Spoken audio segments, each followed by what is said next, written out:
La prochaine capsule porte sur les onglets Budget et Résultats du calculateur Résido. Donnez-moi quelques instants pour ouvrir le calculateur.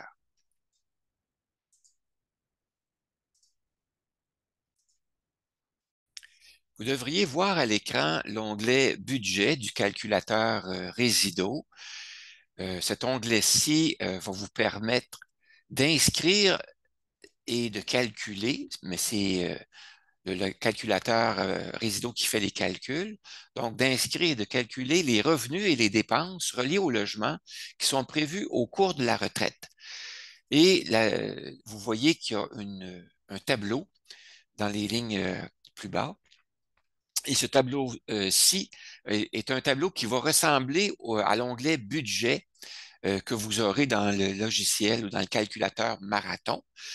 Dans le calculateur Résido, vous avez la description et la ventilation des revenus qui est semblable à ce que vous allez retrouver dans le calculateur Marathon, et également la ventilation des dépenses reliées au logement qui va être aussi semblable au calculateur Marathon.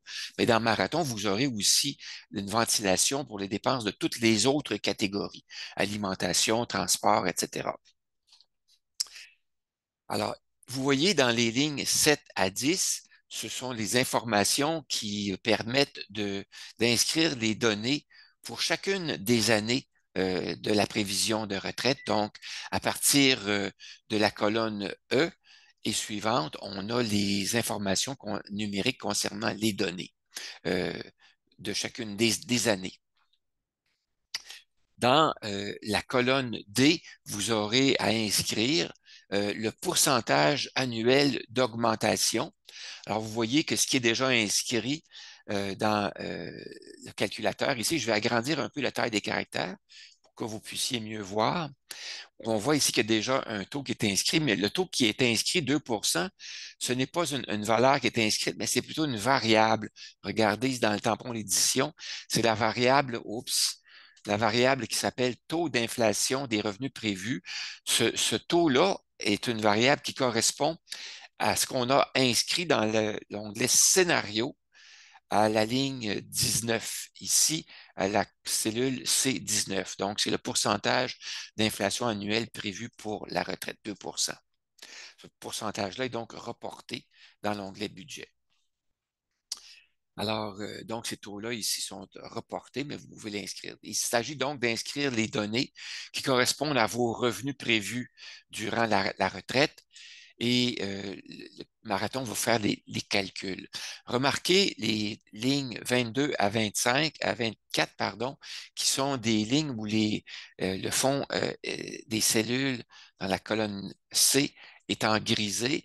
Alors, c'est pour indiquer que pour ces montants-là, ce qui correspondent à des revenus de placement imposables, ces montants-là sont calculés automatiquement dans Marathon. Donc, vous n'aurez pas à les inscrire.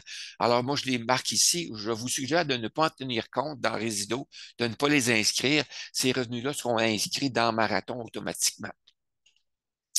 Alors, si jamais vous avez des revenus supplémentaires que vous aimeriez ajouter, voici comment faire. Par exemple, supposons que vous prévoyez, vous avez un bloc appartement et vous prévoyez avoir des revenus de location pendant une certaine période dans votre retraite. Par exemple, de l'âge de 67 ans jusqu'à l'âge de 75 ans, par exemple. Alors, ce que je vous suggère de faire, moi, ce serait de recopier les, les formules qui sont inscrites dans les colonnes F jusqu'à N pour inclure l'année 67 à 75 ans. Donc, on recopie les formules, CTRL-C et CTRL-V sur la ligne 21, la ligne des revenus de location, CTRL-V. Alors, les formules étant recopiées, maintenant, pour ces années-là, vous allez voir que les montants vont s'inscrire automatiquement. Quels montants vont s'inscrire? Ça va être ceux que vous allez inscrire dans les colonnes D et E. Alors, supposons que je prévois avoir des revenus de location de 10 000 par année. 10 000 par année. Vous voyez que les montants s'inscrivent, mais que je prévois avoir une augmentation annuelle de 4 par année. Alors, 4 alors vous voyez que les montants ont été indexés. Alors, vous voyez que c'est très facile de rajouter d'autres éléments au revenu. Et ce sera la même chose pour les dépenses. Alors, pour les dépenses, vous pouvez ajouter ou modifier les montants dans la colonne E, modifier les pourcentages dans la colonne D, et vous pourriez rajouter des éléments ou en supprimer. Par exemple, si on prévoit habiter ici, dans le cas qui est déjà programmé, on prévoit habiter dans une RPA. Je vais diminuer un peu la taille des caractères, à l'âge de 78 ans. Alors, vous voyez que les montants ont été recopiés automatiquement depuis l'onglet choix que l'on a fait. On avait indiqué que l'on voulait appuyer dans une RPA, on avait inscrit, les montants ont été inscrits automatiquement dans le budget lorsqu'on a cliqué sur le bouton Inscrire le loyer dans le budget. Ces montants-là ont été reportés aux bonnes années dans le budget. Donc, vous voyez que les montants sont déjà inscrits pour le loyer en RPA. Loyer, frais de condo, RPA, ici sont déjà inscrits pour ces années-là. Alors, ces loyers-là étant déjà inscrits, on n'a pas à s'en soucier.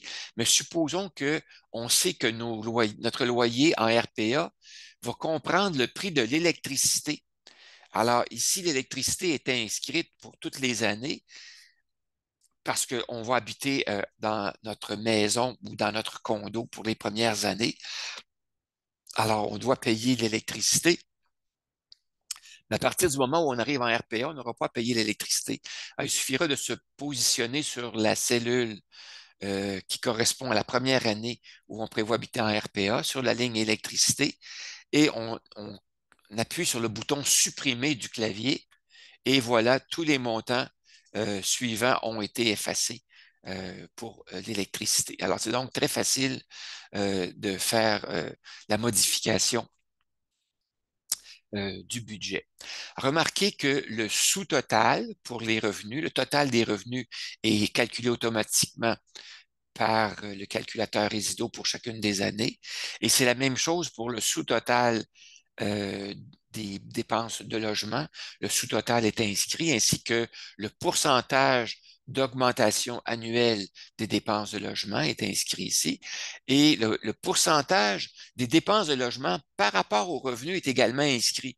Comme dans les premières années, on voit que le pourcentage est relativement bas, le pourcentage de dépenses reliées aux dépenses de logement par rapport aux revenus est relativement bas, entre 12 et 16 Et à partir du moment où on habite dans une RPA, on voit que le pourcentage des dépenses de logement par rapport aux revenus est beaucoup plus élevé. Ça commence à 94 et ça va augmenter et ça va même dépasser le 100 à compter de l'âge de 82 ans. Ici, là, on voit que l'écart entre les dépenses de revenus et les dépenses de logement devient négatif à partir de l'âge de 82 ans ici. Là. Donc, voilà, ce sont les informations que vous aurez à inscrire dans l'onglet budget. Maintenant, les résultats. Les résultats qui sont calculés dans l'onglet budget sont présentés dans l'onglet résultats pour faciliter l'analyse. Alors, vous pourrez donc consulter l'onglet résultats pour analyser le portrait total de vos dépenses de logement et de vos revenus pour l'ensemble de la retraite. Alors, vous voyez dans le premier tableau à gauche les informations concernant chacune des périodes, donc la période, l'âge de début, la durée, le domicile où vous prévoyez habiter, le type de logement.